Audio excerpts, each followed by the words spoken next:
salt and pepper and heavy D up in the limousine. Hanging pictures on my wall. Every Saturday, rap attack, Mr. Magic Molly Mall. I let my tape rock till my tape pop. Smoking weed and bamboo, sipping on.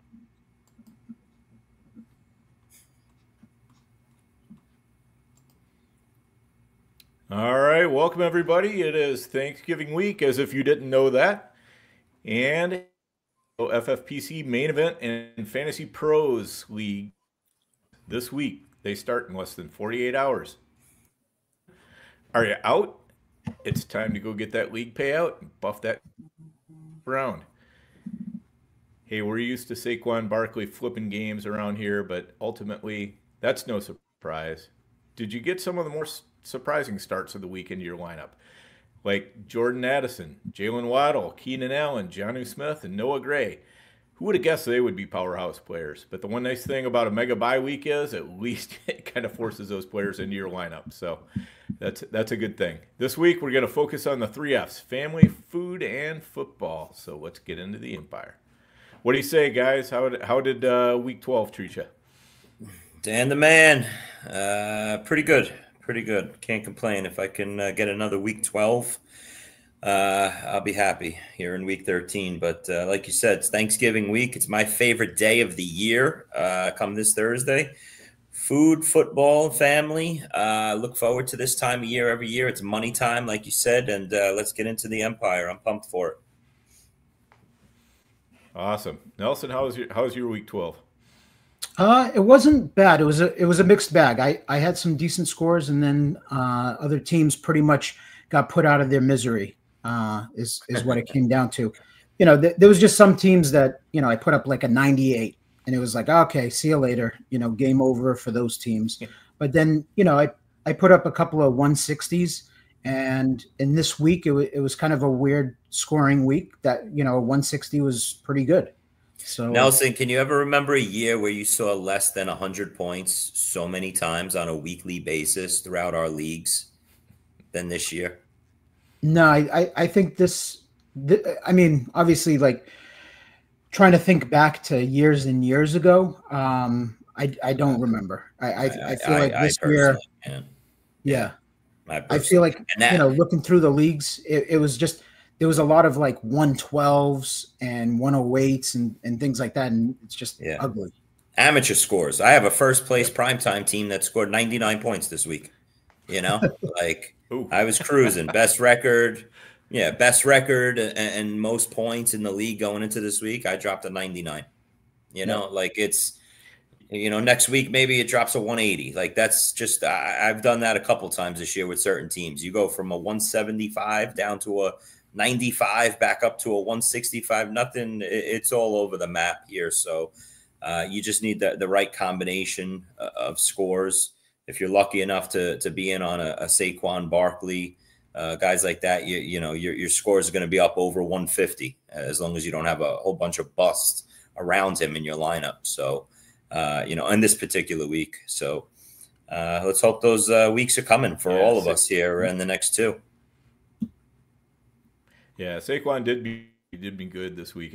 I was just playing against Saquon teams just an unimaginable amount of times. It was just unreal. It's like every score I go to, I'm like, how did he? Oh, Saquon. How did Saquon? You know, just one after the other. What's your guys' ownership on Saquon, if you don't mind me asking? I was in on Saquon, so I have a good amount of him, but like not as much as 15%. No, okay, that's 15%. Fair. Wow. Yeah, that's solid great. for a second. I was sitting at about 6%. My problem was, as much as I loved Saquon this year, I still love Jonathan Taylor just as much, if not more. And when I got to the end of that first round, early second round, I was mixing it up way too much, you know? And then I sprinkled in a little Gibbs as well, because I liked all 3 at the turn. I liked Taylor, Gibbs, and Barkley. If I could put a Garrett Wilson or a Drake London with one of those running backs, I did it where I could. Where I lucked out was in 2 of my better teams this year. From the middle of the first round, I was lucky enough to have Saquon land to me 17th overall and 18th overall in my two big primetime leagues. And I paired him with Amon-Ra. So my two best teams so far this year are both first place teams. Amon-Ra in the first and Saquon mid-second. Yep. Yeah, I've got a team. He's a difference maker. Top 10 this year. of the OC, and it's the same thing. I've got Amon-Ra and Saquon there, so it's definitely the way to go get it. The thing. Quick question for you. Saquon for me was. Yeah. Good, Dan. Go ahead. You got a question? No, I was just going to throw it back to you two guys. Yeah. Okay. Yeah. So for Saquon, for me, the thing that kind of scared me off him a little bit was the tush push. You know, I'm looking at Hurts and how many times he's getting that tush push, and it's just working perfectly. I'm like, why would they ever go away from that? And as it turns out, they haven't gone away from it, and also it hasn't mattered at all. Saquon's still just been ridiculous. So, you know, sometimes you sort of have the right idea, but you come to the wrong conclusion. Well, so to that point, Dan, here's the thing. Yeah, they didn't go away from the tush push, and Saquon has gotten screwed a ton of times on the 1 yard line. 9 times, I believe, this year. They could have handed him the ball. He also got tackled on the 1 yard line 8 different times, which I guess then led to the Jalen Hurts tush push. You could only imagine his numbers if those 1 yard touchdowns went to Saquon or he landed in the end zone after being tackled on the 1 yard line. So it's just a tremendous year. The feeling of people that aren't in on Saquon, Nelson, like you said, you're not in on Saquon. This is the feeling that I had 3 seasons ago when Derrick Henry was having that monster season and we were all out on him. It's a helpless feeling. When you don't have the top player by far in the fantasy game. I also felt this feeling when not having any shares of Kelsey. I believe that was 2 years ago when he was destroying fantasy at the tight end position. So, you know, sometimes you land on the go-to guy, the guy that you hope is the one that is going to make you all the money this year. And sometimes you're out on him. And so, you know, we'll see what the future holds. It's been 12 great weeks. He's got a tough matchup this upcoming week against the Ravens run defense. But after that, his schedule looks really good straight through the playoffs. So let's, you know, for my sake, you know, and for Saquon Barkley listeners that own him, let's hope he stays healthy and keeps getting the ball because he looks as great as I always, you know, thought he was. He was just on a shitty team behind a shitty O-line. But last thing I want to say about Saquon, guys, I want to throw it to you. The both of you, the last 2 days after the opener, not the opener, they played the Friday night game, and we had the 2 days of drafting after the Friday night to Saturday. Did you guys go back in on him after seeing that opening game at all? Were you guys then interested in drafting him that last day and a half, or you guys stayed out on him? So I ended up after that Friday night game. That was basically like all my big money leagues from that point forward. And I tried to evaluate quickly through the Thursday and the Friday night game and figure out where I valued these players. And because I knew some of them were going to jump up, right? You know, Isaiah Likely and Saquon. And I didn't adjust to it because what ended up happening was where I was drafting, like, let's say middle of the draft. I didn't have like a 1 or 2 pick. Saquon after that game went like top 3 in every one of my drafts that was left. So even though I was thinking, you know, oh shit, like I don't have a lot of Saquon and he looks really, really good. Yeah. That was my feeling. Feeling. The worthy feeling, you know, likely. Yep. Mm-hmm. Yeah. So I was sitting there and I was like, all right, here's the thing. These are confined leagues. They're not overalls. So I thought that was like a bad move to go draft Saquon, you know, like first or second overall in a main event, because there's teams that could have like a pairing of like, I don't know, like like you, Amon-Ra or CD, let's say CD fell in a draft or something like that, and then Saquon fell. So that was my only thing. Less likely because Saquon was kind of like, he was kind of locked in as like a top 15, top 16 pick. But yeah, I just never, I never got a chance really at him because of where I was drafting. You know, it's actually the smart move, Nelson. So I don't blame you the next day and a half there of taking him, not taking him still, because like you said, you have to factor that in. Like, yeah, he looked great, and oh my God, I'm out on this guy who is a second rounder who looks unbelievable in this one game. But everybody else has been drafting for the last, month in prime times and FFPCs, and they have him in the second round. What am I going to do taking him, 4th, 5th, 6th overall?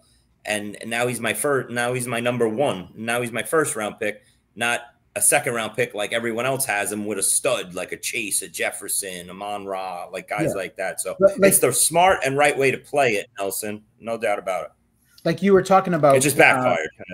Yeah. Like you were talking about, you have Amon-Ra with Saquon. And, I'm sure there's other teams that are, very similar, like they have Jefferson with Saquon, things like that. Mm-hmm. So when I was looking at that and evaluating, I looked at it as like, I'm just not going to take him in any main event because I'm going to take Saquon like 4th overall and pair him with Olave, Devontae Smith, Waddle. And meanwhile, some other guy somewhere in the contest has, Jefferson, Amon-Ra, Chase, sure, whoever with Saquon. It doesn't make sense to me. Confined league, totally different. I agree. Just take the guy wherever you want. Who cares about ADP at the end of the day in a confined league? But that's why, like, it amazed me. Saquon, the thing was, it was more of an oh shit moment with Saquon. With Isaiah Likely, I just thought that was fool's gold, and I thought that was crazy that people were taking him. FFPC, I saw him go in the second round of drafts, and in the NFFC, I wanted, he went like 4th round or something like that. Yeah, in some prime times, and I was just like, you're not going to win with that. Like, I don't know. Yeah, Dan, what about you? Did you jump in on him the last day and a half?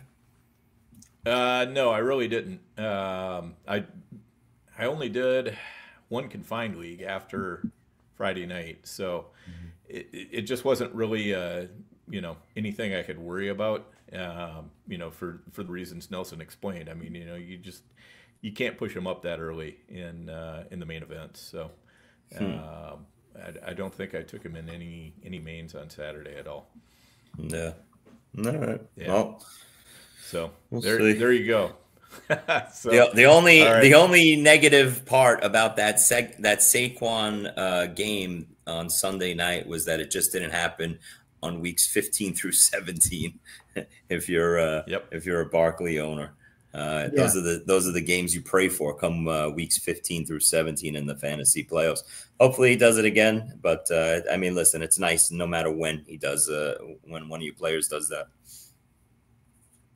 Yep, for sure. All right, guys, let's pay some bills real quick, and we'll be right back. Oh, incredible news about Fast Draft. Fast Draft DFS is live. It's called the Flex 6 Frenzy. You just draft 6 guys, running backs, wide receivers, tight ends for the Sunday slate. You like Jahmyr Gibbs? You like Jackson Smith-Njigba? You like Tyrone Tracy? Draft him.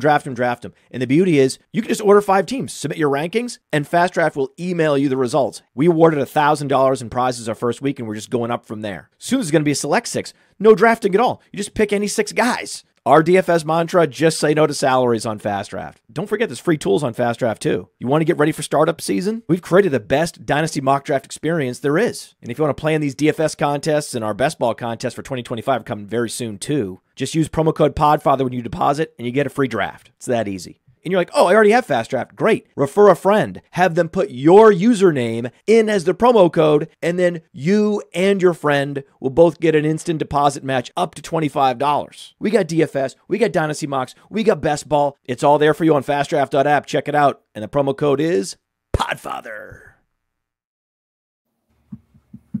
All right, welcome back, everybody. So Yeah. let's before we get into the football, let's hit the Thanksgiving theme a little bit. What Nelson, what's your favorite Thanksgiving food? Honestly, it's Brussels sprouts and my mom's stuffing.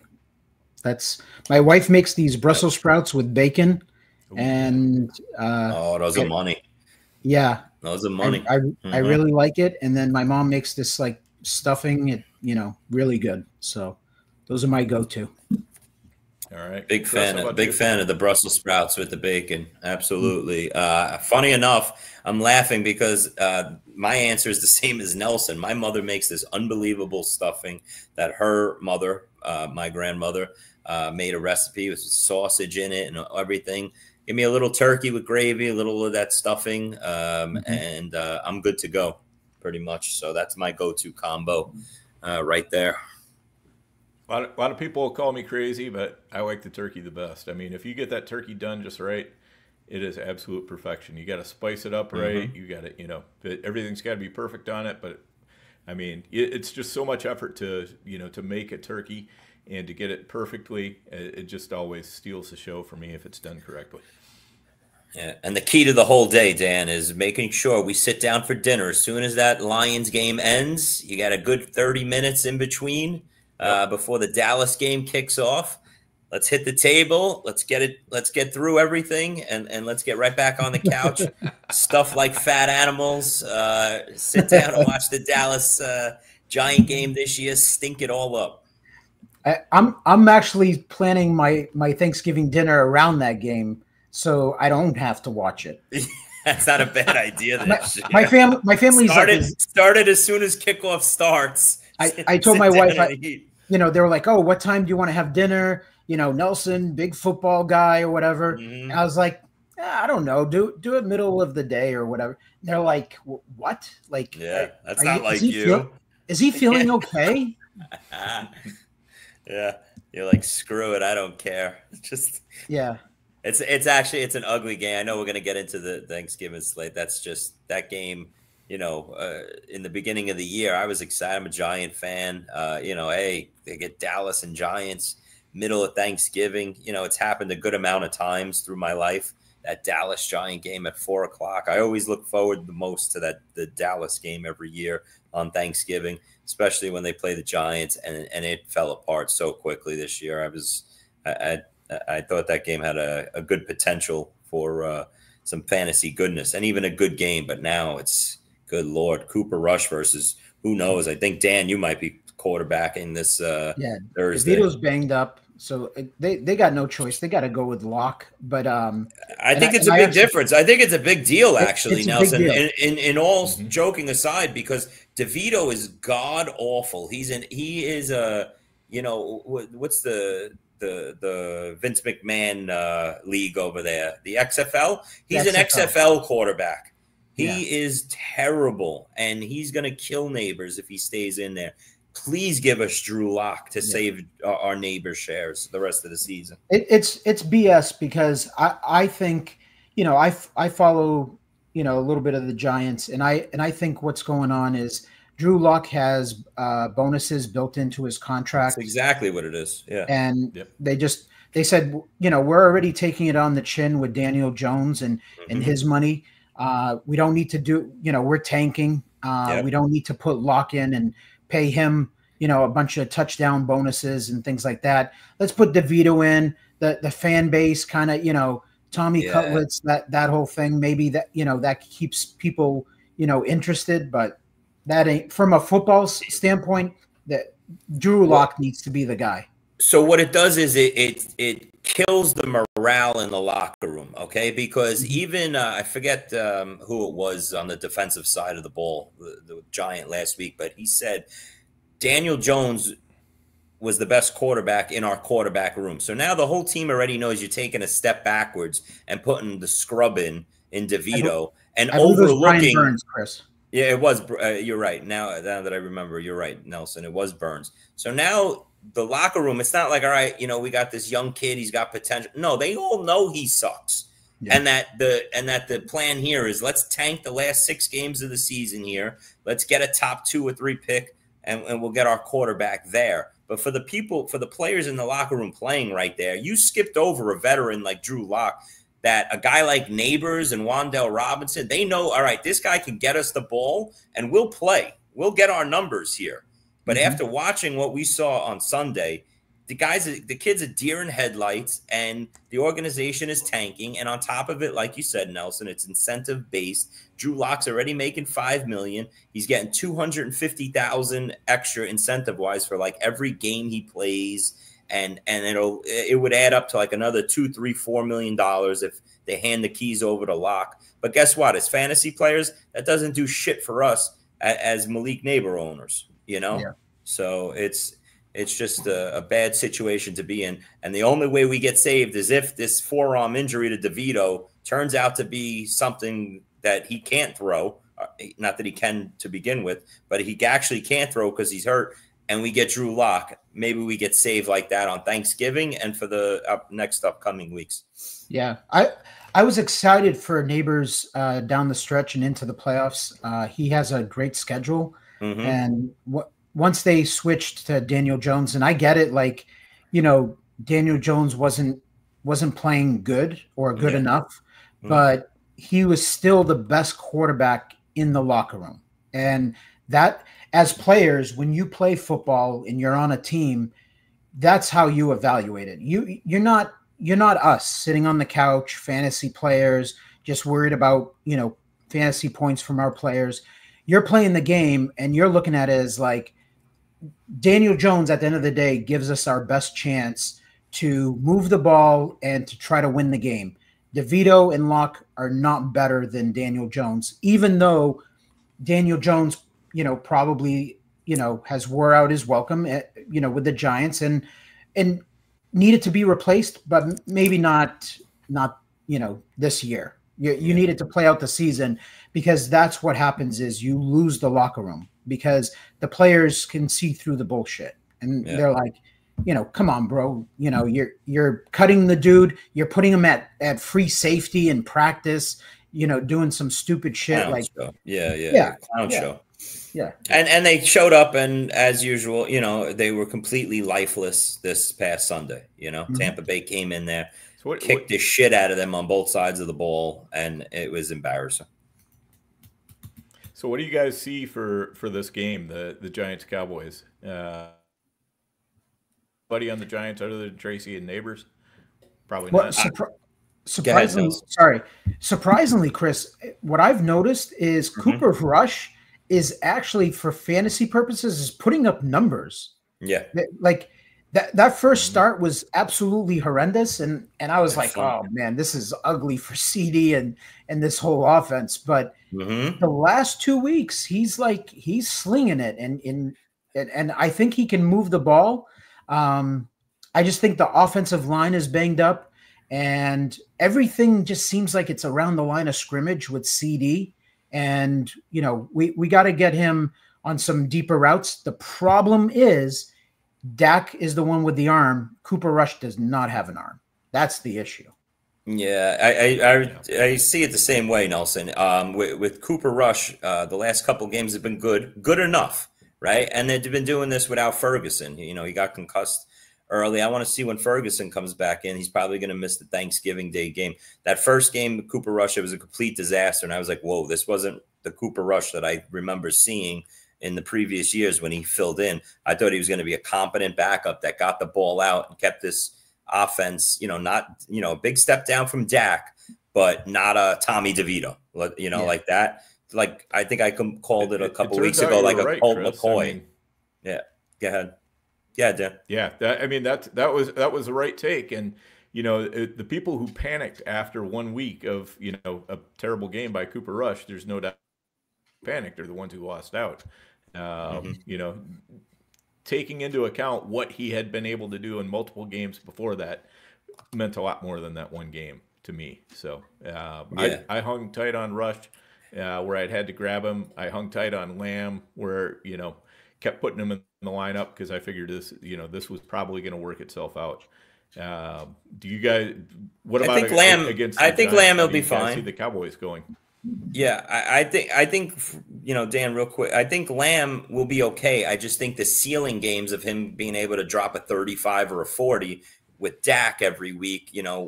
When Dak is in there, you have that potential for the Lamb 11 for 160 and 2 touchdown games. Those days are gone. But Lamb's still going to be solid. Like he just had 10 catches for what he had. He'll be in between 15 and 20. Wide receiver 2, not wide receiver 1. Exactly. I still think he's a wide receiver 1. Like if you were counting top 12, like a back end, low end. Yeah, I would say low end. Yeah, but wide receiver 1 is top 12, right? So, if you count out 12 wide receivers, I don't know if I can find 12 guys. No. So what I meant was the days are over as him as wide receiver 1, not a wide receiver. Yeah. You know what I mean? Like we but drafted him 1 or 2 overall. Yeah. He's still getting the double-digit targets. So McCarthy and they're still capable of getting him the 10, 12, 13 targets, which that when you're getting those double-digit targets, it increases your floor, obviously, but it helps you with, having that wide receiver 1 week because he's getting so much volume. Yeah, I agree with that. I wouldn't be too worried about that at all. He'll be that 15 to 22 point, guy on a weekly basis. In this game, Dan, what I'm excited about, one running back, and I'm not excited about another running back. And it would be the opposite of what our listeners probably think I'm going to say. No, I think Chris, don't say it. I am going to say it. You're going to use the D word, aren't you? I think Rico. I'm starting to think Rico Dowdle is going to be okay here down the stretch. I like him in this game versus the Giants, and whereas I felt great about all my Tyrone Tracy shares a week ago for the rest of the season here, after seeing what I saw on Sunday and him fumbling yet again, then benching him for a little while. You see Singletary come in. I think it was Tracy would play like 41% of the snaps. You saw Eric Gray out there for a drive or two. Now I'm starting to worry that I'm not going to get my 90% Tyrone Tracy snap percentage here going down the stretch, where I viewed him as maybe a high-end RB2, one of those top 15 guys, low-end RB1s. Now I'm worried that he's maybe a back-end RB2, somebody that I'm not excited to put into my starting fantasy lineups this week or going forward, because I don't know if they're going to try and make a point out of this fumbling issue or what. But it's the last thing we want to see as Tyrone Tracy owners is a 3-way split here. Yeah, I agree with you, Chris. I was just saying it more of tongue in cheek that I kind of knew you were headed that way with Tracy, but I just don't want to believe it because he's got a nice matchup on Thursday. So I really don't want to be taking him out of the lineup. He's an explosive player. And he's important to a few of my teams. So it's tough. Realistically, if you're the Giants organization and you're tanking here, what do? You can't go back and say, okay, we're going to give Singletary the lead back duties or make this a 60-40. No, the rest of the season the offense should be based on Tracy and Neighbors here. I don't care that the kid fumbled. Okay, you're not trying to prove a point here. You can't fumble. No, listen, you're a young running back. What you need to do as the Giants organization is go, hey, let's see if this kid, we think he's the real deal. Let's give him the rest of the season. So next year, when we start the year, we know we have a running back that we could trust, our main running back, and he's on a cheap rookie contract. And at least we know we have our running back the rest of the year. There's absolutely no point playing Devin Singletary down the stretch of veteran. It's stupid. It's just dumb. So hopefully they make one right move this year, the Giants, and give Tracy the whole backfield again. Yeah, I think for the first time all year, the Cowboys' defense is actually going to be playable, in advance. I mean, last week they were definitely, but it was, I don't know very many people who actually put them in there. This week, I think you can definitely count on them and put them in there. Dan, they're going to be a top 3 defense this week in terms of they're going to be one of those bids on the wire. I think that's one of the bigger bids. Sounds crazy, but sure. Fantasy aside here, when we're in our leagues and you got some money left, you look up. There's only 2 weeks left here, so I don't know about you guys. This is a question I want to throw back to you guys. One of my observations. The money that I'm spending lately is on defenses. 3 weeks ago, I had a conversation with my partner, Mike Edelman, and we were high on going after the Houston Texans defense. For whatever reason, about 3-4 weeks ago, the Texans defense was widely available across the board. And we made an effort to go get them. I picked them up everywhere I could. And if you did that, you've been rewarded these last 2 weeks with 2 20-point games back to back here. So defenses are really important. You're not getting much player wise off the wire. So right now, what you should be doing, especially if you're a playoff team, if you're in that first and second seed and you're heading into the playoffs, you go start looking and figuring out what defenses match up well for the fantasy playoffs, as well as these next 2 weeks. Like, that's where I would be putting my money right now, is get your starting lineup situated, get yourself a good defense that could give you 15 points, 17 points on a particular week. That might take you over the top, get you into the playoffs, win a league for you. It's really important, and it's not stressed enough how important the fantasy defenses and fantasy kickers are. There it is. Don't you worry. We're not going backwards, guys. Shout out to all the people that sent us so much love about our fantasy kicker discussion last week. Oh yeah, no doubt. Okay, so on to the Bears and the Lions. They're the first game on Thursday. Chris, what do you think about Bears and Lions? How do you think the game is going to go? This is my favorite game of the day. Probably most of everybody watching the 3 games here, the Lions Bears. The Bears have shown me a little something these couple weeks. I think the spread's a little too high. The Lions are giving 10.5 or 11 in some places.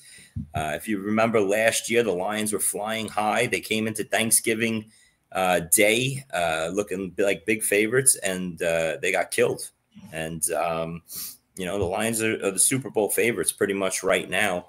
I think this game has a chance to be high scoring, Dan. I think I could see, one of those 31-24 type games going right here. I think Montgomery's a little banged up. I think they might want to take it easy, take a little something off his plate this Thursday afternoon. I wouldn't be shocked if it's a heavy Gibbs game where you see a lot more of him than Montgomery instead of the usual split there. And other than that, I think it's a start your Lions and Bears where you have it, and you feel a lot better now with DJ Moore than you did a couple weeks ago. We were all on the ledge getting ready to jump as DJ Moore owners. And now 2 weeks in a row, he's putting up some numbers. They're getting him the ball. And how about Keenan Allen rising from the dead now again? 15 targets this past week. I feel good about putting him in the few lineups that I have him in. He's in it. He's set it and forget it now in this game where hopefully the Bears are trailing and playing catch up, and Keenan and DJ Moore can eat here. Yeah, totally with you on that. I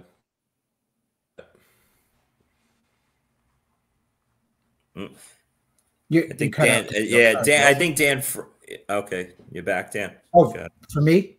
So I guess so. Yeah, with this game, it just comes down to Detroit's going to have to. I think the Bears need to score in order for Detroit to be interested and be aggressive in this game. I think what it could happen is it could turn into an ugly defensive battle if they see that Chicago just can't move the ball on them. They're kind of dominating. I think they're just going to look to run the ball and, not get too crazy. If Chicago can come out and fire and put up, 7-10 points in the first quarter, I think that's where you're going to get Detroit's best. And then that's when we have some fireworks. So I think that's what it's going to come down to in the game. So interestingly enough, I thought that the Lions were in the trap game this past week, Nelson, versus on the road versus Indy. I thought they were going to really sleepwalk through that game, have a chance with their eyes on the Bears and Thanksgiving, because they were excited for that game. You know, you get your division rival on Thanksgiving, all these players on the Lions. They were in that Thanksgiving game last year when the hype was out of control. The Lions are back. We're all excited. We haven't won on Thanksgiving in forever. They suck. And then they still laid an egg on Thanksgiving. So I don't see them not showing up this Thanksgiving, Nelson. I think they'll be there. It's just going to be a matter of if the Bears can keep up with them. That's the way I see it. So that's why I have high hopes for this game to kind of be a little bit of a back and forth game. I don't think it'll be a snooze fest. I don't think we'll be sitting there at halftime and it's 13-3. I think this will be a good one. I think this will be the main event of the day. Okay. How do we all feel about DeAndre Swift in this one? How do we feel about DeAndre Swift in this game, guys? I mean, beggars can't be choosers, right? Yeah. I think it comes down to. Yeah, Dan's out. Nelson, what do you got on Swift? Comfortably setting him as an RB2? Yeah, I think, you know, I'm looking through some lineups and everything, and I've got a decent amount of Swift, and there's just, you know, teams where I got to play him. I gotta play the guy. So, you know, am I excited? Is this a guy that I'm pounding the table and saying, you know, he's a must start this week? No, not at all. But I think, you know, if you don't have really the options, you have no choice but to start him. But my opinion is let's hope you can he's got to get in the end zone somehow. And let's hope for like a 10 to 12 point game. That's my expectations from him. And lastly, your Caleb Williams shares. Do you go back to him one more time? I know none of us that have Caleb Williams played him last week versus Minnesota. At least I know I didn't. Do we feel better about him now in this game with a 48.5 total indoors to go back to him and trust him one last time? Yeah, I think so. I mean, it goes back to right where the Bears had that 2-game stretch where they played like Jacksonville and one other crappy defense, and Caleb had 30-point weeks, and the offense started clicking. It was looking good. We're building confidence, and then after the bye week came, and they looked terrible. Fired the offensive coordinator. Now this new coordinator obviously has made an effort where it seems like they're using both running backs a little more, right?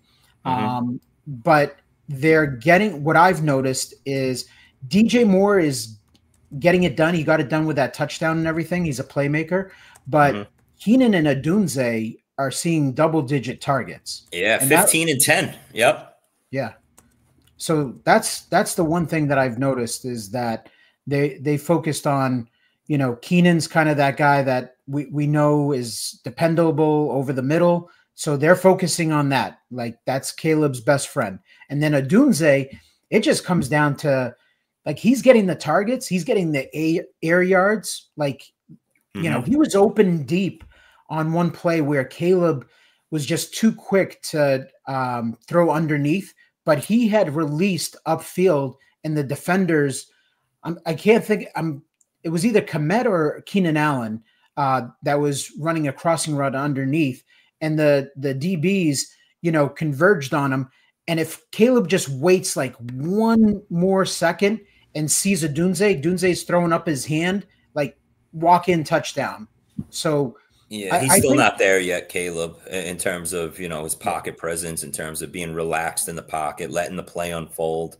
He's still not there yet, but the numbers are there fantasy-wise, a few weeks, and he's getting better. I just worry that we fall into the trap again, Nelson, where, listen, everything had to break right the whole fourth quarter. Caleb had to pass on every single down, coming from behind. We have to factor that in. That's why you saw Keenan 15 targets, Adunze 10. DJ Moore had his nice game on 7 or 8 targets. Komet, the same thing.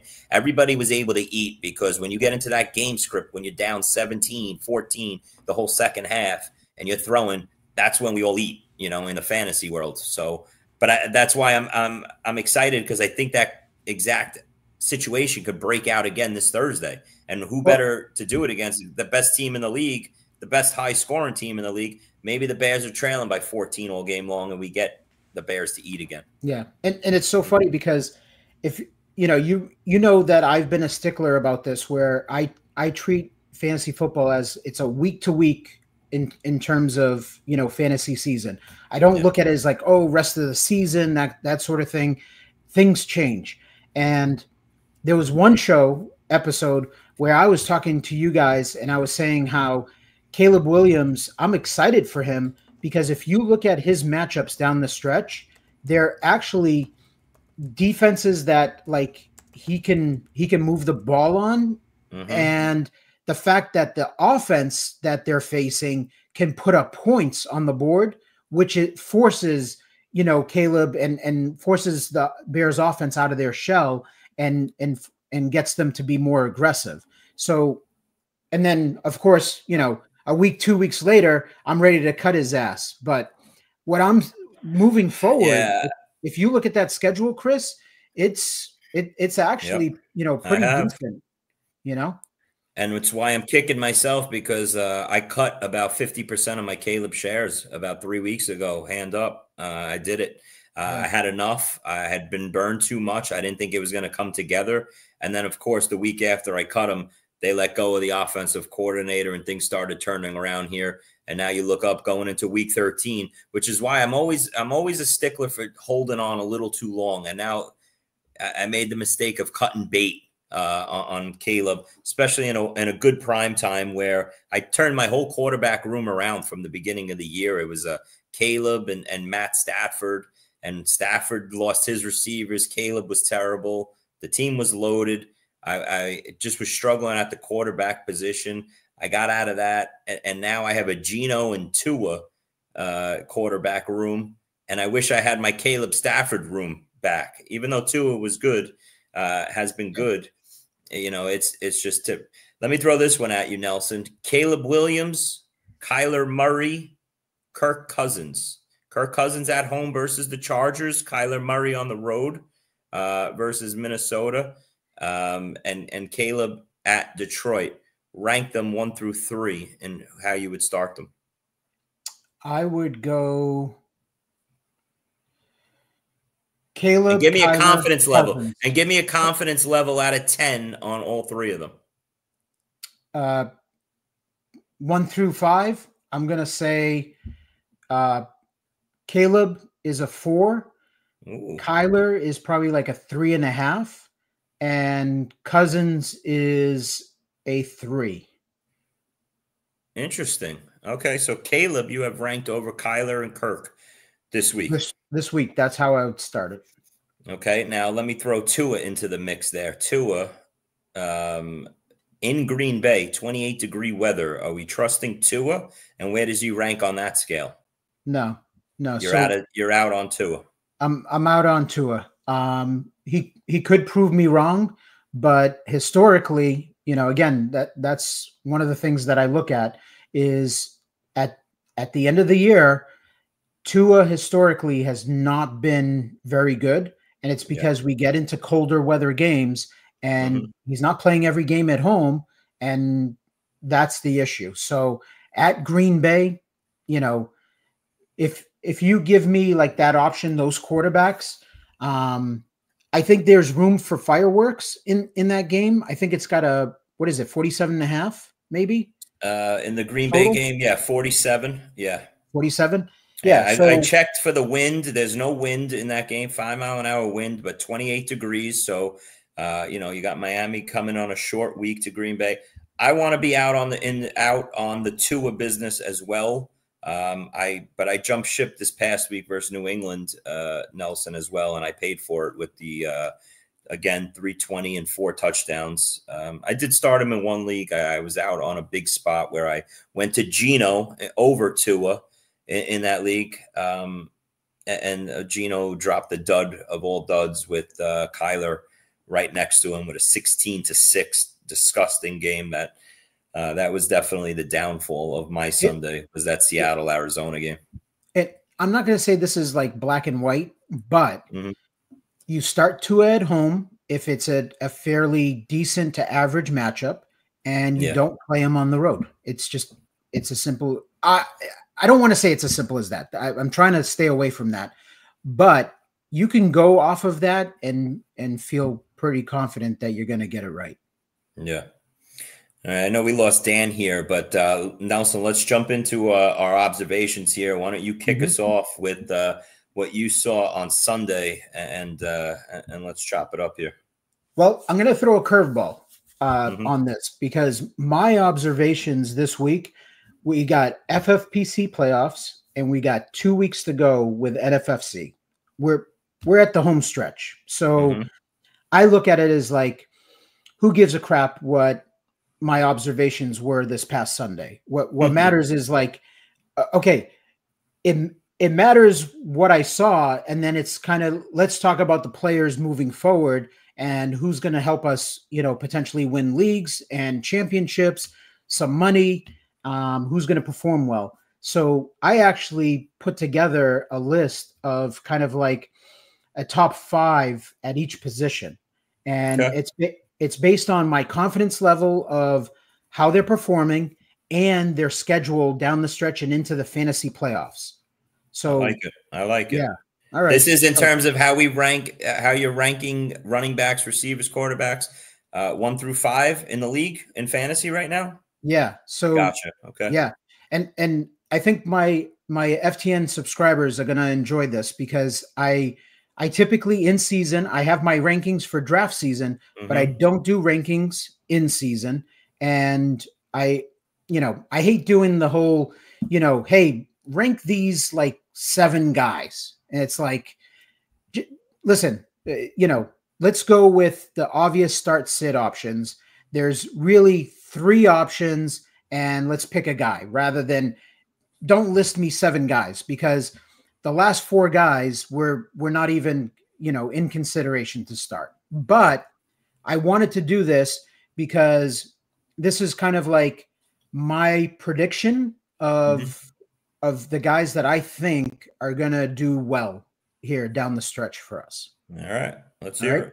Yep. At quarterback, we got Lamar Jackson. Pretty obvious. Okay.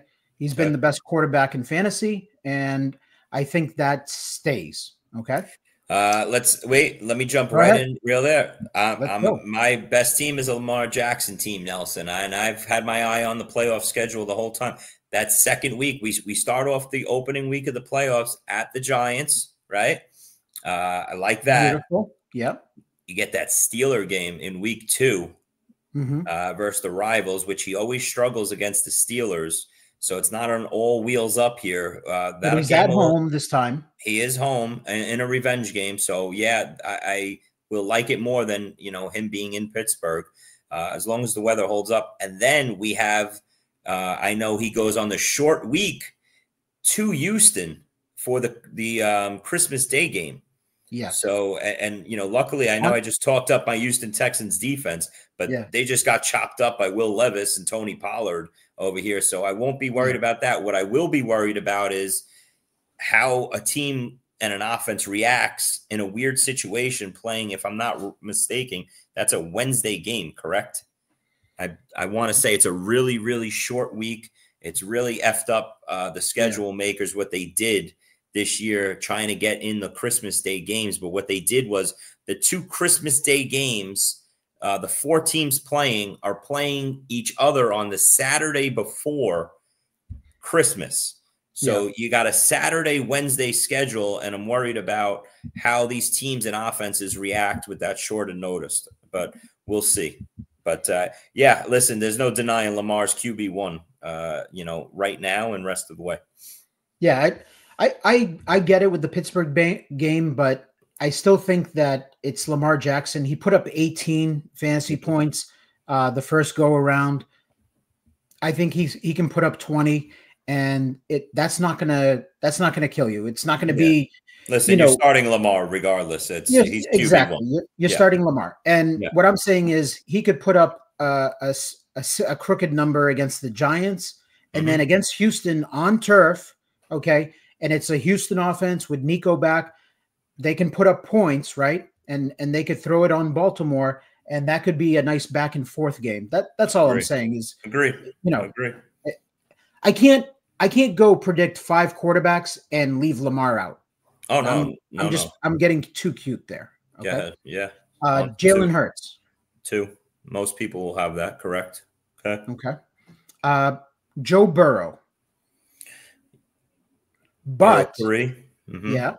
But the schedule can be tricky because at Tennessee, at first I thought, man, Tennessee's been, kind of a decent defense, but I think they've shown the last couple of weeks that they're starting to give it up. And they lost Snead, their top corner, which is a huge thing. Yeah. So hopefully he stays on IR rest of season and then, wheels up for a Jamar Chase or T. Higgins, whoever lines up, who would have lined up against him.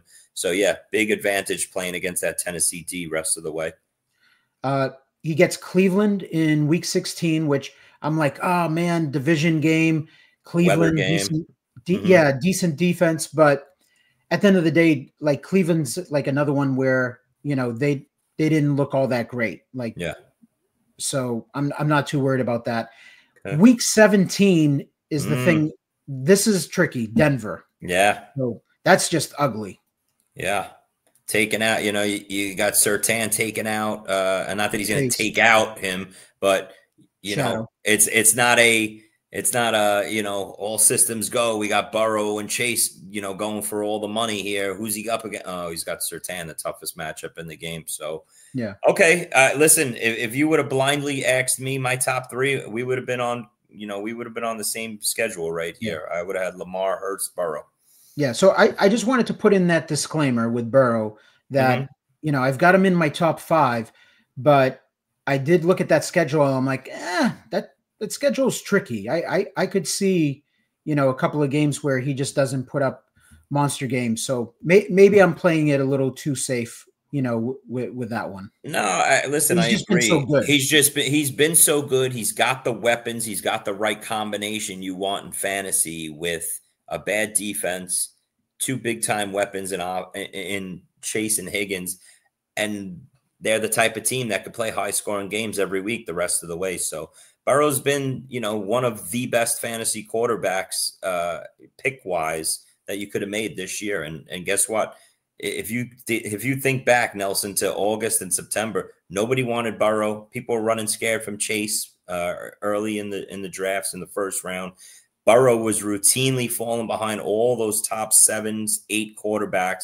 You could have got him in the 8th round, 9th round.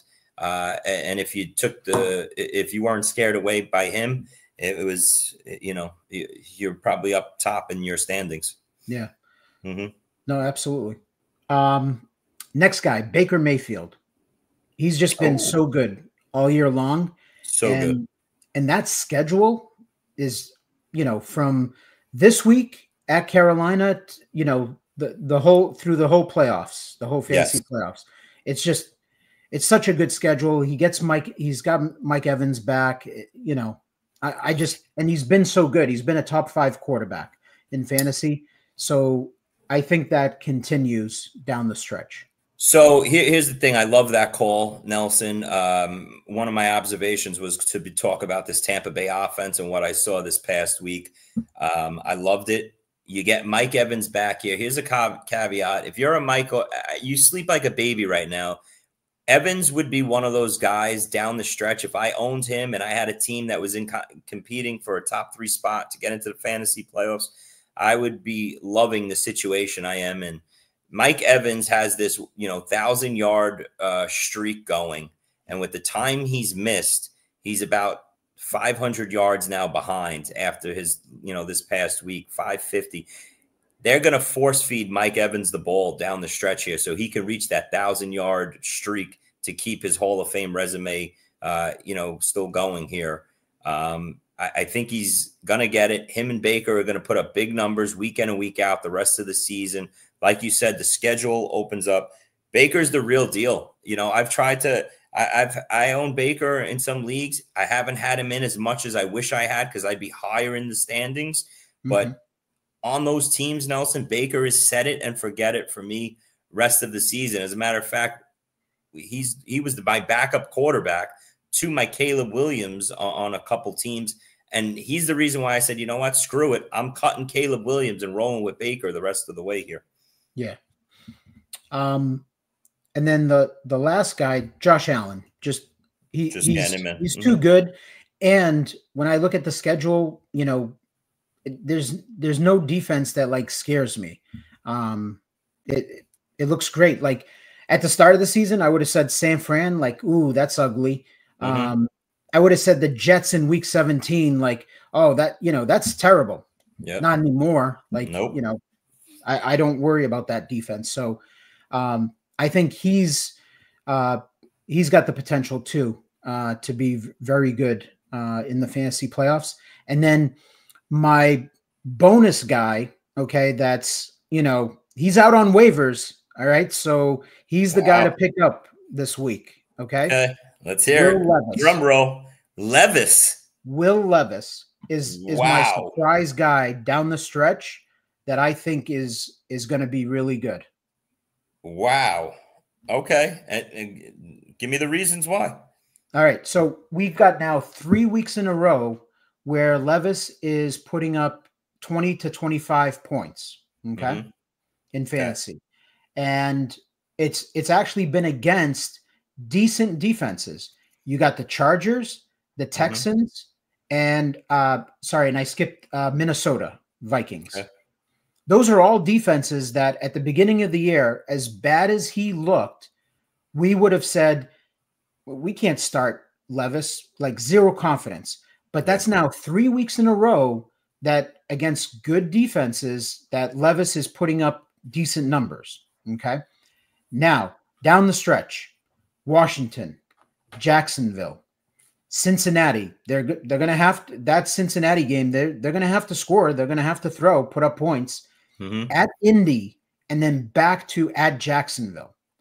Wow, that's a good passing schedule. That's a great observation right there, Nelson, with Levis, because ironically enough, you know, looking through waivers and everything, you know, you look at the quarterback position on waivers right now in all our leagues, and it's barren in terms of even the quarterback position. Usually this time of year, you have 4 or 5 starters that are there. You're like, all right, let me put them on my team. This team's going to the playoffs. Let me back up my quarterback with something decent. There's none of that this year. But the one name that's available in a lot of my leagues, like right now, that is an actual starter is Will Levis. Levis is available in a good amount of my leagues. And that was one of my observations, actually, was to talk about what you should be doing at the quarterback position on teams that are heading into the playoffs, getting your teams ready now. And when you look at the waiver wire and there's really nothing for you to go and take a useful piece off of the wire and back up your good quarterback, my advice was going to be just go and for $1 or $2 this week, go back up your starting quarterback with their backup, okay, on good offenses. It's something I do every year. I know you do it. I know a lot of top guys make sure they do it. But while we're on the topic of quarterback, Nelson, you know, if Levis is available, I would take your advice. Go pick him up. Go put him as your backup, as the backup quarterback to a lot of these guys. And if not, and if Levis isn't available, these are some of the guys you want for $1 or $2. Carson Wentz to back up your Pat Mahomes. Trubisky for your Josh Allen teams. Kenny Pickett for your Jalen Hurts teams. Hendon Hooker if you have Jared Goff. Jimmy Garoppolo for your Stafford teams to hook them up with Cooper Kupp and Puka Nacua if Stafford goes down. Josh Johnson for Lamar Jackson. And Browning, who we saw last year, for Joe Burrow, who could hook up with T. Higgins and Jamar Chase down the stretch. And here's the thing, Chris, with those names that you've listed, and and I like all of that because I do that. Yeah. You know, every year. If I don't have, and we've seen it. It was, you know, was it 2 years ago? Hurts got hurt, Mhm. and he was out, and there was a lot of teams that were naked with Hurts, and then Yep. there was one other quarterback that was like a legit starting quarterback on teams, and for the fantasy playoffs, he was also missing games, and people, you know, if they didn't have a backup, and that's how I look at it is I have Jalen Hurts. I have a lot of Jalen Hurts, and I've got him naked for the most part, meaning, you know, no backup QB. And that's what I'm going to do is, you know, pick up, you know, Kenny Pickett. A lot of these names, you look at it and you kind of, you know, I know people are going to chuckle and say like, oh, come on, like, you know, these guys are scrubs. But, you know, Browning was a scrub to me last year, right? Who the heck is this guy? And he was respectable. He was putting up decent fantasy games that it didn't tank your teams in the fantasy playoffs. And that's the key with this is you're backing up your quarterback. And what do these guys have in common? They're all part of very good offenses. Big offenses. And that's why I mentioned those 7 or 8 names right there, because they're attached to the big offenses with the big quarterbacks of the fantasy offenses we all want to be associated with. So not only do you want to go for $1 or $2 this week and get them so you have your ass covered on all those big-time quarterback teams while no one else is, you know, thinking about that, right? No one's going to go and bid big on, you know, a Hendon Hooker for Jared or a Jimmy Garoppolo for Matt Stafford or Trubisky or Wentz. No one's going to make that bid, okay, because they don't have that quarterback, okay? And at this time of year, our money is low. Like you might have $5 to $10 left available, where if there's a decent name on the waiver wire at the quarterback position, I know I have Kirk Cousins available in a prime time right now, weirdly enough, right, Nelson? But I have like $7 left. I'm never getting Kirk Cousins this week for $7 to put on a playoff team that's going in.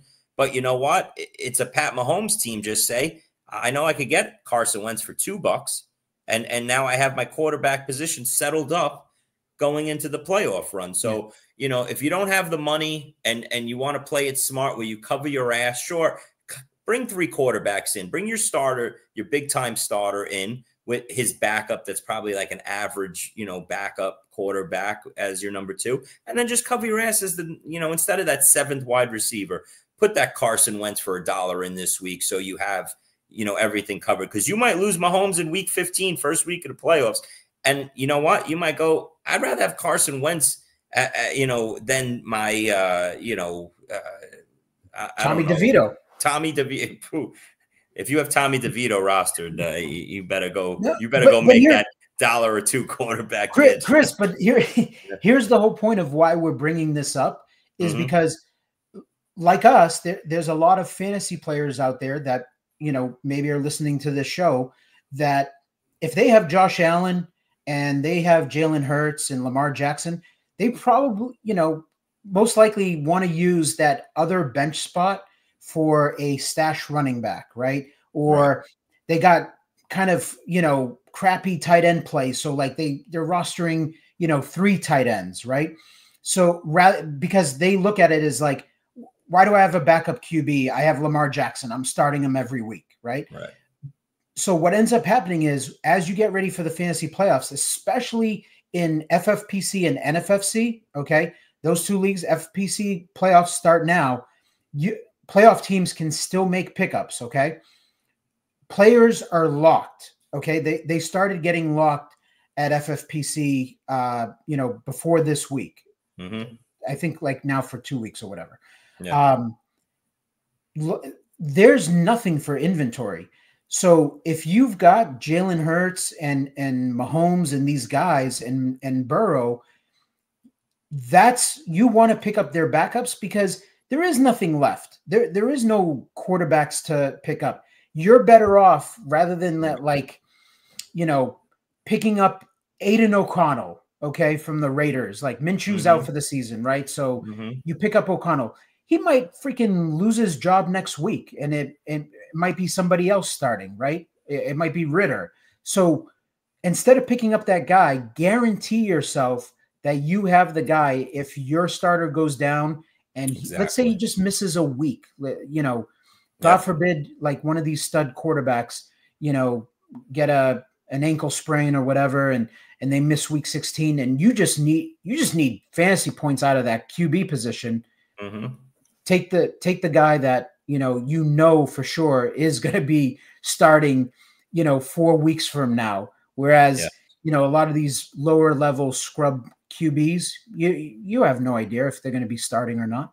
That's exactly the point. And I can't remember a year more than this year where you look across. It's funny because the whole fantasy industry has changed their way of thinking, at least at the high stakes level, from years back. You look at every team in our leagues, Nelson, everyone has 2 or 3 quarterbacks rostered, which is why it's leaving the waiver wire at the quarterback position completely empty right now, which leads to my point of what you should be doing for your fantasy playoffs is just getting the backup of these big time offenses and just going into the playoffs that way. Listen, the Ravens are going to play in weeks 15, 16, and 17. There's no more bye weeks. You have the quarterback position. It's like a team quarterback, right? Do you want to see anybody but Lamar quarterback? No, you don't.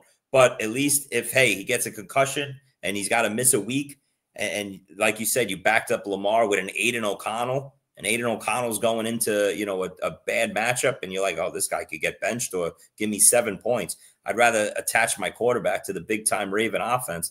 I'd play it that way instead of just, mailing it in, and you definitely don't want to go into the fantasy playoffs naked, even with a big-time quarterback. And I'll give you another example, Chris. Let's say you have a Josh Allen team, okay? He's off his bye week, okay? He's done. You're always starting him. I don't care who you have as the backup, okay? Right. So you're always starting Josh Allen. If you decide this week, you know what? My team's, top 3 in the standings. I'm looking like a playoff team.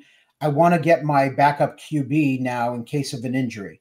And you look and you say, Cooper Rush, 11% owned in the online championship at NFFC. And you say, he's been pretty decent. And Nelson just talked about him, how he's been kind of fantasy startable the last 2 weeks. There's no guarantee with how the Cowboys season is going that come week 16, again, knock on wood, God forbid, I don't want a Josh Allen injury, but he gets banged up. And then you go into week 17, final week, and you're in contention for league money, an overall money, overall title, and you have Cooper Rush, and come to find out the Cowboys are rolling with Trey Lance at that point. Okay. Yep. It's possible. Yeah. Why? No doubt about it. Why do that? Don't pick up Cooper Rush. Go and pick up Trubisky. Go and pick up the backup to your quarterback, because that basically guarantees you that you've got the guy and he can put up some fantasy points for you that final week. Yeah. So that's what we'll be doing on our teams that we're taking to the playoffs. So look like we're going to the playoffs.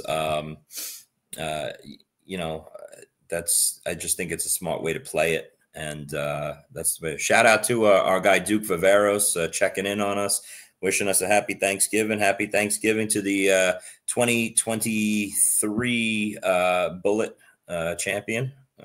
Shout out to him. Nelson, on to your running backs or receivers, top 5. What do you got rest of the season? Let's go running back. This one was tough because I want to list like 9 guys for running back, but this is a top 5. Okay. Yep. Saquon, easy. King. Let's get past that.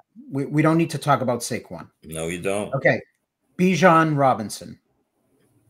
It's really coming together now, isn't it, Nelson? Yep. He's looking good. And I really think, Chris, what we talked about early on in the year, he was dealing with some type of injury. He just didn't look he looked sluggish, and he didn't look explosive through the line. and what you're seeing now for the last few weeks is he's just got that bounce in his step and that explosion where he's putting his foot in the ground and he's making guys miss. And that's what I remember. I think he's back to himself. And I think your 1-2 right there is going to be a sneak peek into 2025 drafts, the top of the board. I think we're going to be looking at Saquon and Bijan 1-2. I think it's going to be running backs because Saquon is still young enough, and then obviously Bijan is in his prime. That I think fantasy owners are going to be in on those two guys. Those are the two guys that are going to be 1-2. I agree. And as much Bijan as I have, for whatever reason, a lot of those Bijan teams aren't, at the top of the leagues where I'm in.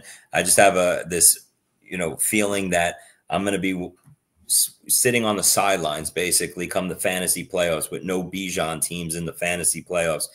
And he could be the biggest difference maker, down the stretch here. This last month, I could see him putting up those big numbers that I expected him to right from the gate this year. So we'll see. But yeah, the arrow's pointing really up on Bijan, in my opinion. All right, next guy. This is where you got to add a guy, and you're going to have to subtract a guy from the top 5. Devon Achane. Yeah, you got to love what you're seeing out of Achane right now and this Miami offense. He didn't get a ton on the ground, but he's getting it through the air. The offense is moving. You'd like to see his snap percentage, I think, be a little higher, Nelson. He was under 50. Either he was under 50% or like right there snaps this past week. And I know it was a blowout, but still, you want to see your stud running back, your RB1, be in the game 75% or more. Yeah. He was more around 50%. They're still giving Mostert a little bit and Wright a little bit. Yeah, there was a stretch there where they felt like they had the game in hand against New England, and in the fourth quarter, it was basically Wright that was getting the touches, and then New England quickly scored on them. I want to say it was what was it? Was it a fumble or something? Gonzalez took it to the house on defense. New England scored, and it was kind of like, okay, they're within 2 touchdowns. We gotta put the starters back out there and take this game serious again. So that could be a factor. No problems with Achane there. Okay, I agree. Next guy, Breece Hall. Sticking with Breece. Okay. I'm sticking with Breece. And again, I look at that schedule down the stretch for Breece Hall, and I know he had a stretch of 3 games where he was basically 9.9, 10.5, 12.3. That's not what we want out of our, top 5, overall pick where we took Breece. So I know we were pretty tilted during that stretch. Things were not looking great. But then he puts up a 31 against Indy, and the rest of that schedule.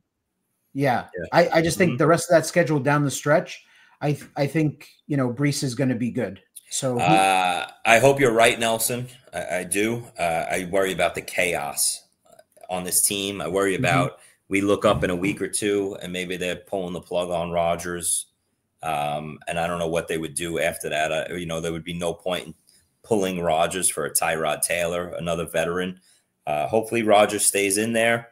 And what we have to look forward to the rest of the season is at least Breece Hall against these good matchups, salvaging our fantasy weeks. But all right, go ahead. Okay, and then here's the controversial one. I gotta have one. Wait, can I guess it? Yeah, 100%. I'll give you 2 guesses on who it is. Can you give me 2 guesses? I might only it's controversial. It's not. Put it this way, it's not Derrick Henry. Okay, you left the king out of the top 5, but I'm gonna say you made room for your boy Chase Brown. 100%. That's who it is. That's what I've written down. I love it. The volume is too much, man. Volume is too much, and I hate that. I don't believe, the coach coming out yesterday and saying he wants to take more off of Chase Brown's plate. I love the offense. I love the touches he's getting out of the backfield, rushing and receiving. I have no issue at all, top 5, Nelson, with your Chase Brown call. As long as the volume stays there, I think he's there. I said it 2 weeks ago on the show. I think he was a top 8 running back the rest of the way. So yeah, I like that call. The one switch I would have, Nelson, out of all this is I don't have I would have to find a way to get Derrick Henry in there. Somehow, some way, but that's not even the issue. There was a top 9. There is a top 9 because I thought for sure you would get Jahmyr Gibbs in this top 5. Gibbs, I could have easily put Gibbs, but that's easy, Chris. All right. And it's easy and boring, and sometimes easy and boring is just the way to go. Yeah. So I'm not trying to overthink this. I'm just saying that when I look at the volume that Chase Brown is getting, in the last 2 weeks, I was actually pleasantly surprised. He faced Baltimore and the Chargers, who have been defenses this year that have been very good against the running back. And he put up 20 on those with those defenses. So I'm just going to say that I think he's matchup proof. So I think there's some players in the NFL, some running backs that are not matchup proof. He proved it to me the last 2 weeks that I'm sitting there. I'm like, this is going to be an 8-point game. Hopefully, he gets 8 or 9 and I'll be happy. He got 20. So I look at it as like down the stretch, they just keep feeding him, and he's looked explosive, but he has yet to like break. He's capable of it. He's yet to break those like long touchdowns to the house. And I think if like that comes, then now you're talking like, he's putting up 30-point games. Yeah. Yeah. I listen, I like it. I like the list. Just looking at some guys that probably just missed the list whatever reason. List another 4, Chris. Josh Jacobs. I think Josh Jacobs is coming on really strong. I know we loved him. We were moving him up the board as much as possible late in draft season. You even saw him late 3rd round sometimes. So Josh Jacobs was one that stuck out in my mind. Kyren Williams, you didn't mention. I know he hasn't gotten in the end zone much lately, but Kyren Williams on that offense and his schedule down the stretch. I didn't have him in my top 9. Okay. No Kyren Williams? No Kyren in my top 9. Okay. And there was one other that I'm trying to think. Gibbs? Oh, Joe Mixon. I mean, he's been great, but I know he's got the week 14 bye. I don't know if you left him off that reason. A little bit of a tough stretch, but Mixon has been unbelievable. So Mixon and Jacobs and would be there. And I mean, you left off Jonathan Taylor, but I can't blame you for that. Yeah. I mean, there's a lot of really good running backs. Like I said, there is. It's the year of the running back in fantasy. Mixon has been very, very good. I don't like at Kansas City and Baltimore the final 2 weeks. I think that caps his upside. Okay. So that's I don't have him in my top 9. Gotcha. I do have Gibbs. I have Alvin Kamara. I forgot. Yeah. I would be worried about Kamara. Yeah. On the flip side, I would be worried about Kamara just because the team's half a dumpster fire. Maybe his age. It would probably be the same reason with Mixon and Henry and guys like that is just we're getting late in the season here. They got a lot of wear and tear on them. They got the age. Maybe they start, you start seeing their playing time come down a little bit just to get these guys ready for the playoffs. Not a Kamara because he's not going to the playoffs, but a guy like Henry or Mixon like that. But Kamara, maybe I'll just be wrong on that with Kamara because Kamara was a total fade for me this year, and I want to stick to that. But he's getting those checkdowns, whether it's 6 or 7 catches a game from Carr. I just think that team's a dumpster fire, but he's definitely in consideration. And I agree with Jacobs for sure. So yeah, those are the guys. Those are the guys that I think. Yeah, I got no issue. Like you said, you fitting 5 guys into 10 spots. 10 spots. You know what I'm saying? You got 10 guys probably for 5 spots. Yeah. I could have. Yeah, I could have easily left Chase Brown out. I wanted to add him because, again, it gave me confidence. Him putting up 20 against 2 tough defenses, and then the volume and volume for running backs. Volume is king in fantasy. Yeah. Achane and Gibbs would be my 2 favorite names. That if you could say, Chris, who do you want on your playoff teams that you don't have a lot of? Who do you want right now, rest of season? Those 2 names would be very high at the top of my list. I think those 2 have the potential to finish big time and win people a lot of money. Yep.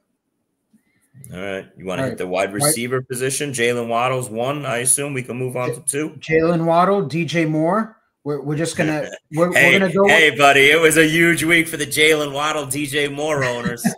That combo, I have that combo on 3 teams, and it was a good Sunday. Yep, for sure. Yeah. All right, so here's my wide receivers: Jamar Chase, boring. Chase 1. Yep. Boring. AJ Brown. Okay, you're sticking with your boy.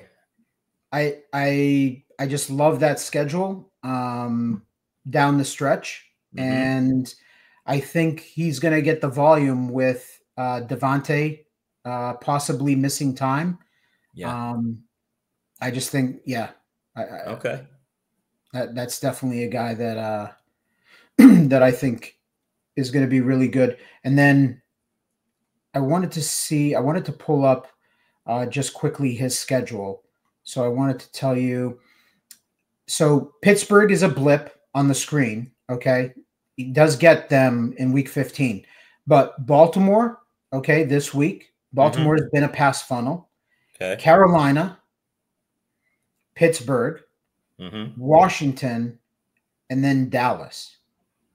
Yeah, that's nice. Just, other than Pittsburgh, like there's nothing scary about that schedule the rest of the year.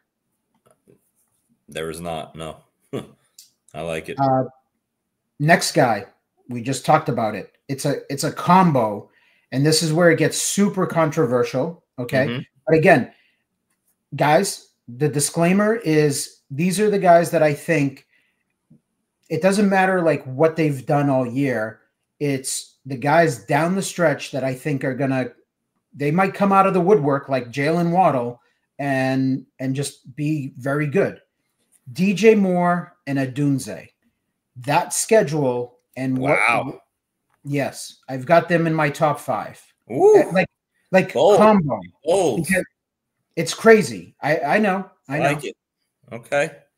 But and Adunze. You want to throw the combo in there. I want to say it's like a combo meal. Okay. I'm not saying Adunze is a top 5 wide receiver. I'm just saying that their schedule, if I feel confident in DJ Moore moving forward 100%. Yeah. I think he's a top wide receiver 1 the rest of the way. Okay. Well, I hope you're right because I'm banking on that. Here's another one that people are going to shake their head on, and it's Calvin Ridley. Ooh. I like this. You're getting very off the path here. You're very against the grain. I like it. Chris, I have not been drinking. I can assure you. Calvin, very good. Okay. All right. Great schedule down the stretch, which is why you love Levis and you love the schedule. So I get it. That's the combo. That's the under the radar, combo or 1 or 2 pieces, if not both of them, going into the money rounds that you want to have is what you're saying. Yes. And an interesting stat that I saw is that since their bye week, no receiver has more receiving yards than Calvin Ridley. Okay. Wow. Like it's just there. Like the targets is not like CD level like double-digit targets, but they're using him, and they're using him deep down the field. That's the thing, is like he's explosive, and he's looked it, and he's capable of putting up big games, especially like that's the thing, is like you want 10, 12 targets from CD all along the line of scrimmage, or do you want 8 or 9 targets and Levis is throwing it 40 yards down the field to Ridley? Yeah. No, hey, it's completely turned his season around. It was a disaster early on. People were cutting Ridley. It was a mess. He bitched and complained, and the season got turned around here. So I like it. And Ridley's definitely, one of those wide receivers that is comfortably in your lineup going forward here. So I like it. And there's not much competition, for targets in this offense. I would love to see this whole offense be based around Ridley and Pollard rest of the way. And these guys could fight for, Pollard could fight for a low end RB1 rest of the season if Spears decided to stay out, or, with this concussion, miss some more time. And Ridley can work himself into maybe a weekly top 12 wide receiver with the volume that he's getting. So I like it. Okay. And then this is a tough one right here. A lot of spots, a lot of big names on the board here. A lot of big names. And I'm going to go with Drake London. Drake London. Read me his last 3. I know I saw something that I liked in Las the fantasy Vegas playoffs. Yeah. New Raiders York in Giants 15, right? in 15. Yep. Raiders in 15, Giants in 16, and then Washington. Yeah. Oh yeah. Yeah, that's that's what I've been keeping my eye on for the Falcons and all my Falcons offense of players. And I'm taking a lot of fantasy playoff teams in that have Kirk Cousins as the backup. And I've been looking at that schedule going, I might turn my teams over to Kirk Cousins in the fantasy playoffs here. I could see myself doing that with London and Bijan, and they are going to get hot. I think they're going to, put the pedal to the metal here, coming out of their bye, run away with that division and take this, to another level. Hopefully the offense is the reason why. And Chris, I was a big Drake London guy this year, and part of my analysis was playoff schedule. So I do factor that in. Okay. I don't overweight it, but when I was looking at it, I'm like, I kind of like this Falcons, schedule to end the year. And when I'm looking for like that guy that has the potential, and I know like defenses, things change, injuries, all that stuff. And then what you had on paper in August is totally different come December. But that schedule was part of the reason where I was like, man, Drake London could be a difference maker in the fantasy playoffs. So, at this point, if I'm putting this together, why am I going to leave my boy out when that was part of the analysis of, in the fantasy playoffs, I think he could be a difference maker. No, I like it. And listen, he's been great all year. There's no reason for him to stop now. And that playoff schedule is another thing. So, yeah, I could definitely see him being a money maker, top 5 wide receiver rest of the way. The guy that I'm in love with right now, his fantasy playoff schedule isn't the best, but he's got the potential in 3 high-scoring games in big matchups. I would have Nico Collins top 2. I just love Nico. As soon as he's gotten 2 touchdowns called back. He would have had another monster game this past week if they didn't call back another bullshit 33-yard touchdown, in the fourth quarter. He would have obviously the 75-yard touchdown called back in the Dallas game a week ago. I think the offense is based around him the rest of the season. And, the same way last year down the stretch, he was putting up monster numbers week after week. I think we see that again this year. So, I can't disagree, Chris, but Miami kind of tough against the receiver. That's why I say it. Yeah, I hear you. But he'll have like, Ramsey on him. Yeah, but I'm not like, it's not like a deal breaker, but kind of tough. Kansas City, kind of tough Mhm. at Kansas City, and then Baltimore is a great matchup in week 17. Yeah, no, that's if you could get your Nico teams in a good position in championship week, you'll be salivating at that matchup at home versus Baltimore. Yeah, I know. I saw that. The first 2 weeks aren't the greatest, but you know what, Nelson? In a year like this, I don't know how much playing the matchups even matter anymore. The only guy I'm really scared of on a weekly basis at receiver is Surtain. If my number one is going into Denver or playing Denver, there are a lot of good corners, but guys are moving into the slot more often to get away from their top corners. And if you could get away from, there's not as much lockdown shadow coverage this year as there's been in years past. And all these guys need sometimes is to get away from that top corner 5 or 10 plays a game and make their money on those plays. You might be under Surtain's coverage 80% of the game, and on the other 20%, you catch 5 for 60 and a touchdown. And everybody's like, oh shit, well, I benched him because he was up against Surtain. But yeah, Surtain shut him down. The other good corners in the league shut this particular guy down in coverage. I think it was like a Gonzalez when he went up against DK Metcalf early in the year. DK went off. But when Gonzalez was up against him, Gonzalez held him to like 3 catches for 17 yards. But at the end of the day, in the box score, DK was like 10 for 130 and 2. So and same thing happened this week with Waddle. If you look at Christian Gonzalez when he was in coverage with Waddle, Waddle didn't do anything in that game. Tyreek didn't do anything. But when Waddle was away from him, he got it done. Yeah, that's why I'm saying it. I think we psych ourselves out a lot this year more than ever than saying, oh, I'm going to sit this guy because he's got this tough matchup. And it just winds up working itself out. Like I said, these players, they're moving all around the formations and, they move into the slot a little bit, one breakdown on a play. Before you know it, your players got the numbers. You just got to trust your studs, especially down the stretch here. So, guy like Nico is definitely big. Our boy JSN is really coming on strong. I see a lot of people ranking him as a top 12 wide receiver now. I think he is. You think you would have him as a wide receiver one? I mean, everybody's got him ranked over DK Metcalf now in rankings. Which, man, that happened quick, didn't it? It did. I mean, DK is still DK. He's still super explosive. So. This is why I keep going back to Geno, though. I just think if you watch the Seattle game, and I've been watching the Seattle games very closely, Nelson, this year, because I have a lot of DK and a lot of JSN. So I watch more Seattle than most.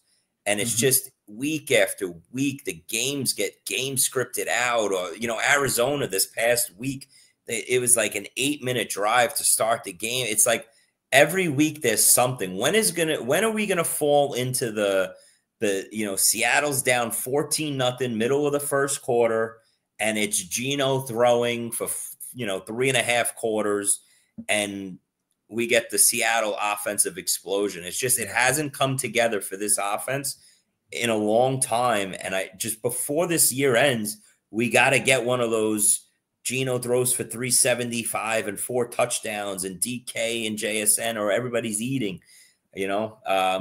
I keep waiting for it every week, and it's not happening. But we'll see. Those guys, and then you left off both Rams wide receivers, Puka and Cooper Kupp, not in consideration, huh? Of course, in consideration, but I'm doing a top 5. I could have sat there and just listed a top 12 and just done all, okay, these are wide receiver ones. They would have been in there. And if I did a top 12, I probably don't list, DJ Moore. No, I definitely don't list DJ Moore over Kupp and Puka, but I could only list top 5. So I wanted to take kind of like a stance on a couple of guys. I'm going to throw out a guy that's been a little cold, Zay Flowers. Okay. I like that. And I don't know if this is just wishful thinking, but rest of the way, if I was to throw a top 5, Zay Flowers and JSN. Those are my two guys that I'm banking on to make me money down the stretch here.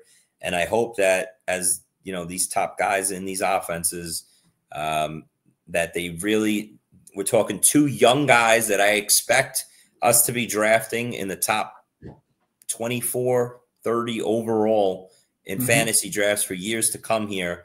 And they're starting to come into their own. And maybe they take their games to another level, become the superstar wide receiver ones down the stretch here, take us into next year's fantasy drafts. The talent is there. The offenses that they're attached to is there. So Zay Flowers and JSN, I'm hoping for big weeks down the stretch. Okay. All right. Tight end is boring. I think you're going to agree with all five guys. But at the end of the day, like, there was no one there that I was like, oh, you know, this guy could be a surprise guy. Listen, I just want these five stud tight ends, and that's it. So it's McBride, Bowers, Kittle, Kelce.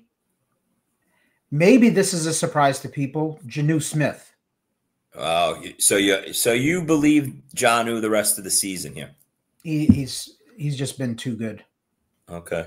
Let me throw this one at you. It hasn't changed, Chris. Like the last with Tua back, you would think like, oh, okay, it's a Jonnu game. They're gonna get focus and get Tyreek involved or whatever. Something's not right with Tyreek.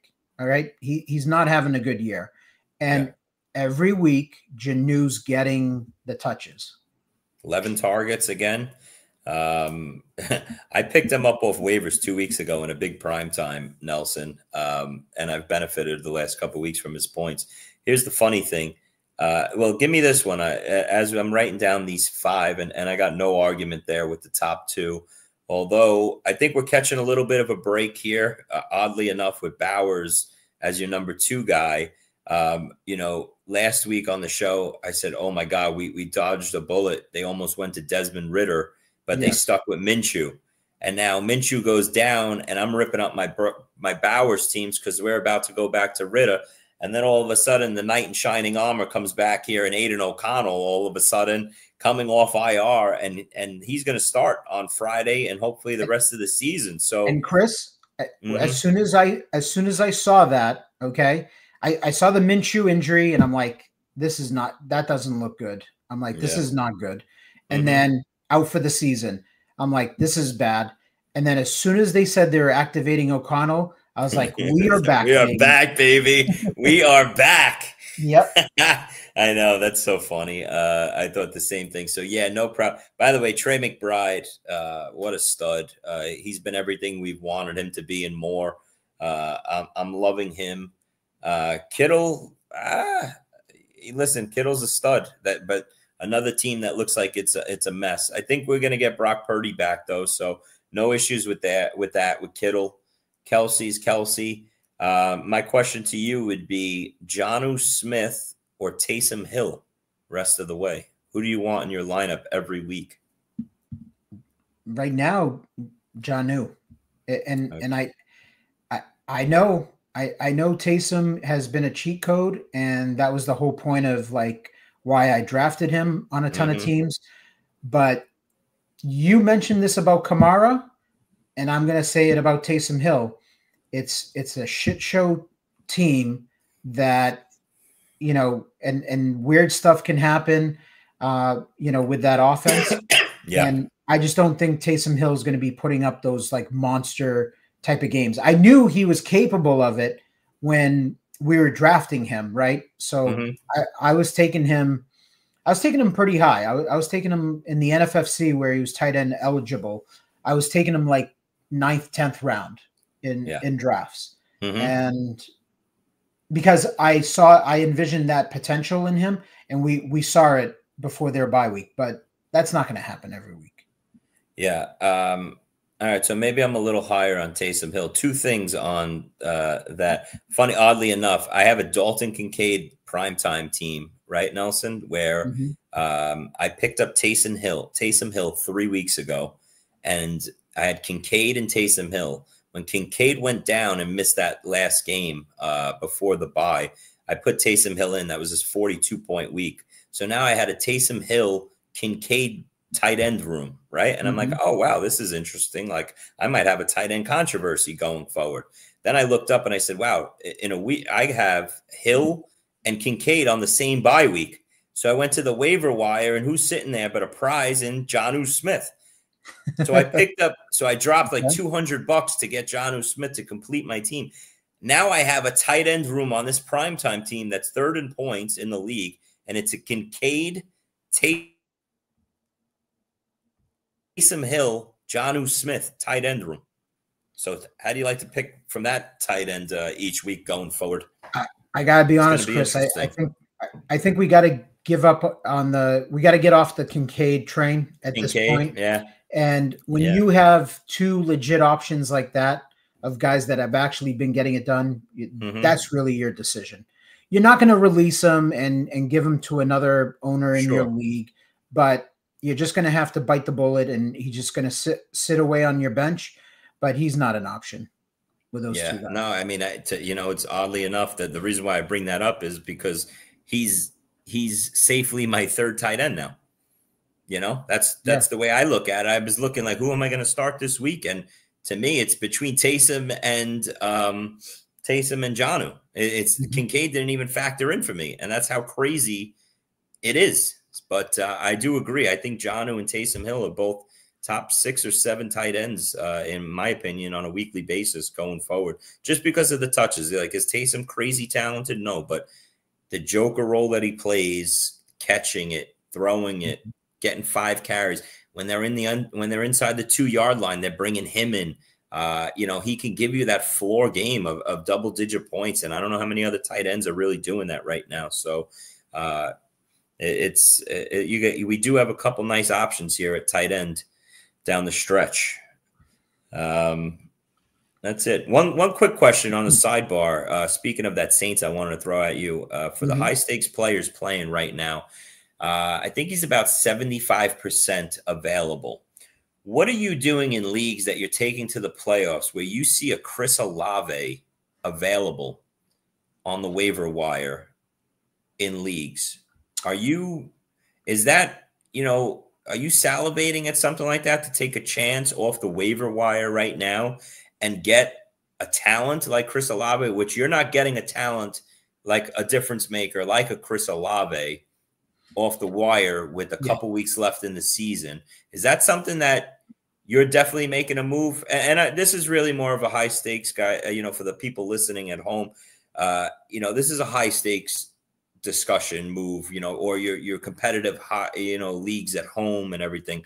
A lot of people dropped Chris Olave, including me.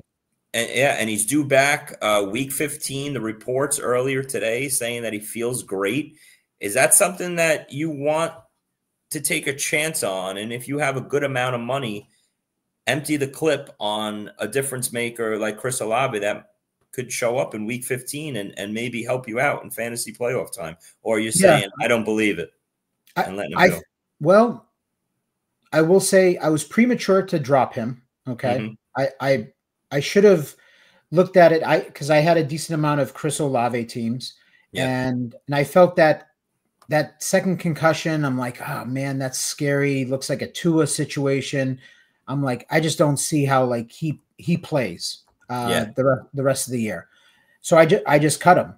And looking back, I needed to look at it as I got 9 bench spots and just lock him in and don't leave him available on waivers.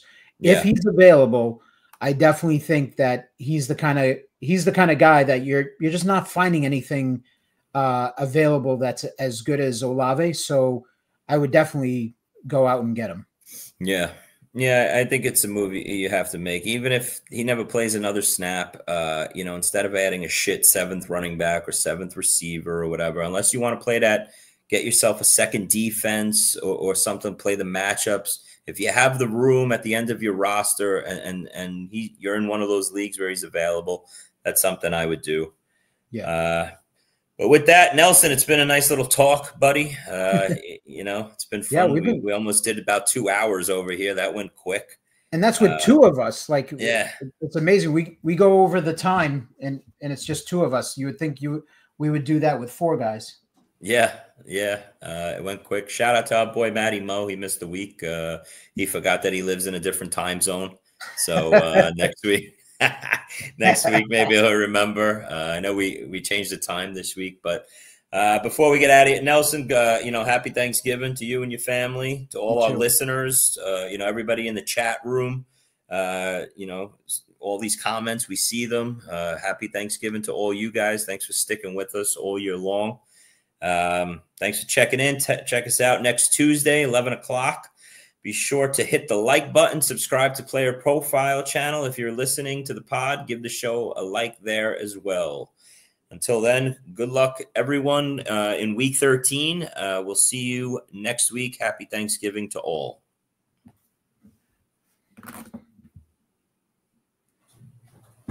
Hey, I want to thank you for being part of this broadcast. If you have any thoughts on it, leave a comment. If you enjoyed it, make sure you leave a like. And if you want to see more shows on the Player Profiler channel, subscribe to it. That's how we know you want more.